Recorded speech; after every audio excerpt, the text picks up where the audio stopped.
So thanks once again for dropping by the channel. If you like the content, if you're new to the channel, please hit subscribe, share the video if you enjoyed it, felt it was useful. Now let's get into this. So, Eddie Hearn has given an interview here at Boxing Social, and it's a strange one now because I'll just read here some of the things Eddie Hearn has said. So it's on Anthony Joshua and Tyson Fury. Obviously, they've agreed financial terms for a fight, a 2-fight deal, hopefully next year. But I think now problems are starting to arise with regards mandatories, because obviously we know Anthony Joshua's the Pulev mandatory, and then you hear talk of Usyk, kind of digging his heels in, saying, well, I'm next after Pulev. And now we have Dillian Whyte obviously going legal route with WBC to get his shot. So the mandatories are really messing everything up. So Eddie Hearn is quoted here, says, Anthony Joshua and Tyson Fury's mandatories. Do we have to fight Alexander Usyk before? Probably. So even Eddie Hearn is alluding to the fact that Usyk digging his heels in, he may get the Anthony Joshua fight after Kubrat Pulev, assuming AJ beats Pulev, which I think most of us will. Now he says, and this is, I find this the most interesting, he said Dillian Whyte actually has to take priority, in my opinion. Really? So he says he has to take priority over Anthony Joshua to get a shot. We'll do everything we can to deliver that. Really?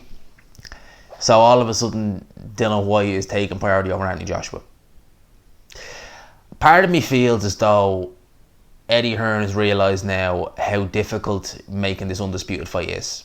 It's all well and good if both fighters want to do it, but then you get into the politics, then you get into other fighters wanting the shot, and some of them, even if you offer them the step aside money, they think, no, I don't want the step aside money, assuming that's on the table.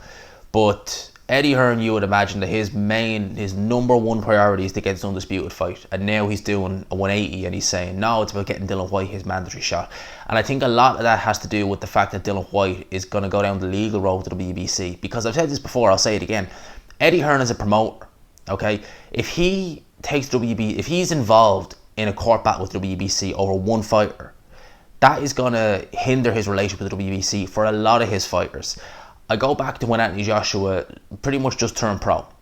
When Anthony Joshua was in the early days of his career, he was fighting nobodies. He was fighting your Raphaels and Barno Loves. He was fighting Jason Gavrans. He was fighting, Gary Cornish, etc., etc. He was fighting nobodies.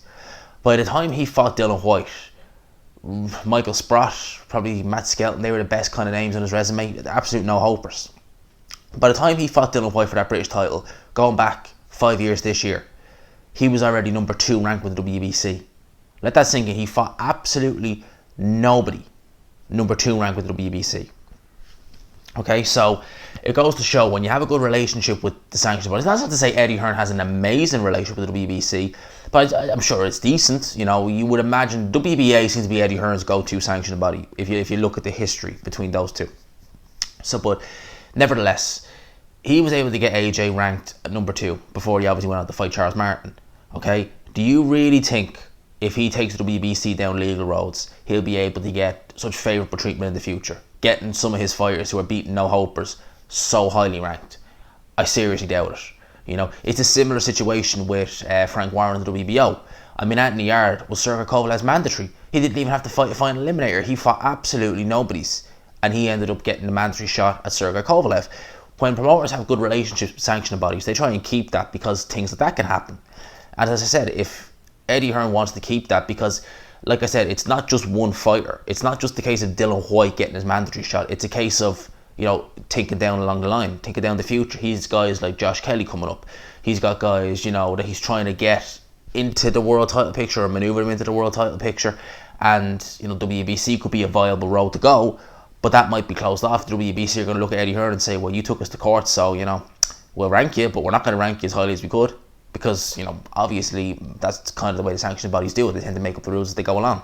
So I would imagine that has something to do with it. Now, in terms of him saying that Dillian Whyte's taking priority,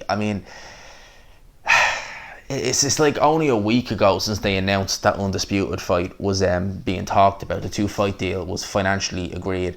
It seems likely, I don't think we're going to get that fight. I really don't. I think one of them is going to lose. before we get that fight. I think that the mandatories it's just going to drag it out. He's just going to drag it out. And with the way everything is in the world, I think that it's just going to get dragged out. And heavyweight boxing, anything can happen. I would not be at all shocked if one of those guys takes a fight, you know, Whyte versus Fury, Fury gets through him, decides to take an in-between fight against someone, comes up short. Vice versa with AJ, gets through Pulev, fights Usyk, and then gets, you know, schooled. Something like that can happen. So, with regards to AJ Fury, I mean, next year I'd be amazed. I'd be amazed if we got that fight next year. 2022, yeah, possibly. But as in terms of next year, hell no. With the way things are with mandatories now, and you know, this, that, and the other being talked about, I just don't see it, people. You know, and I want to see that fight. I want to see Undisputed, but I think there's too many guys that stand in the way of this. You know, with their mandatory obligations. And look, people will say whatever they want to say about Dillian Whyte, that he's been mandatory for so long, that, you know, he should have got a shot. It's a disgrace that he's been mandatory for so long and not got a shot. But, and I'm going to do a separate video on this, I don't think Dillian Whyte, because Dillian Whyte is almost playing the victim in this, but I think that that's a very silly mentality to play the victim, because there's a lot of things that you yourself could have done differently. You could have had a world title shot by now. I'll touch on that in a separate video, but for now, Undisputed fight, AJ Fury, looks like we could be waiting a while for that. It is what it is. Let me know your thoughts down below. What do you think? Do you think that an outcome can be reached, that we can get that fight? Let me know down below. Hope you enjoyed the video. If you did, please leave a like, subscribe, of course, if you are new. As always, I will talk to you.